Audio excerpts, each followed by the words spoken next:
Assalamualaikum warahmatullahi wabarakatuh.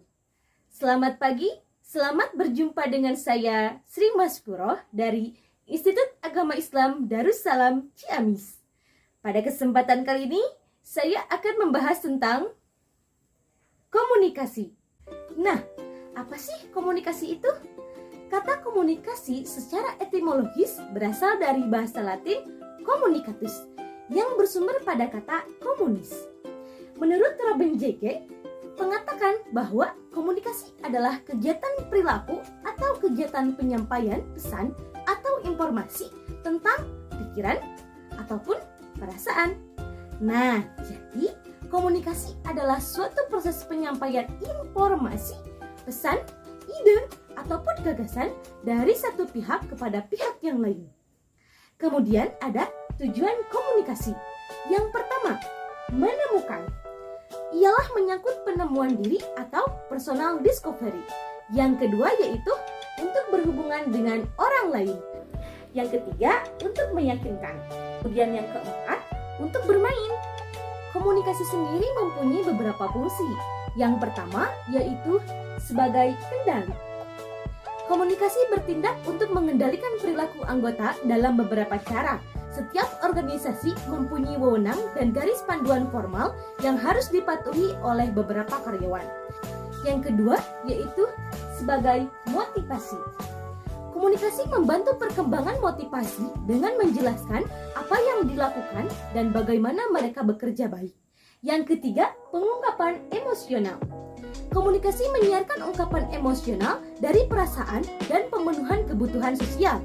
Yang keempat, sebagai informasi. Nah, bagaimana proses komunikasi? Yang pertama yaitu penginterpretasian. Proses komunikasi tahap pertama bermula sejak motif komunikasi muncul hingga akal budi komunikator berhasil menginterpretasikan apa yang ia pikir dan rasakan ke dalam pesan atau masih abstrak. Yang kedua, penyandian. Tahap ini masih ada dalam komunikator dari pesan yang bersifat abstrak berhasil diwujudkan oleh akal budi manusia ke dalam lambang komunikasi. Yang ketiga yaitu pengiriman. Terjadi ketika komunikator melakukan tindakan komunikasi mengirim lambang komunikasi. Yang keempat, perjalanan. Tahap ini terjadi antara komunikator dan komunikan sejak pesan dikirimkan hingga pesan diterima oleh komunikan. Yang kelima, penerimaan. Tahapan ini ditandai dengan diterimanya lambang komunikasi melalui peralatan jasmaniah komunikan. Yang keenam, penyandian balik. Tahap ini terjadi pada diri komunikan sejak lambang komunikasi diterima melalui peralatan hingga akal budi berhasil menguraikannya. Dan yang terakhir, penginterpretasian.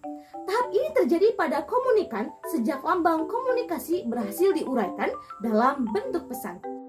Dalam komunikasi ada yang disebut dengan komunikasi efektif, yaitu komunikasi yang mampu menghasilkan perubahan sikap atau attitude change pada orang lain yang bisa terlihat dalam proses komunikasi. Menurut Zina Lukanisi, bahwa komunikasi efektif itu harus ada beberapa unsur.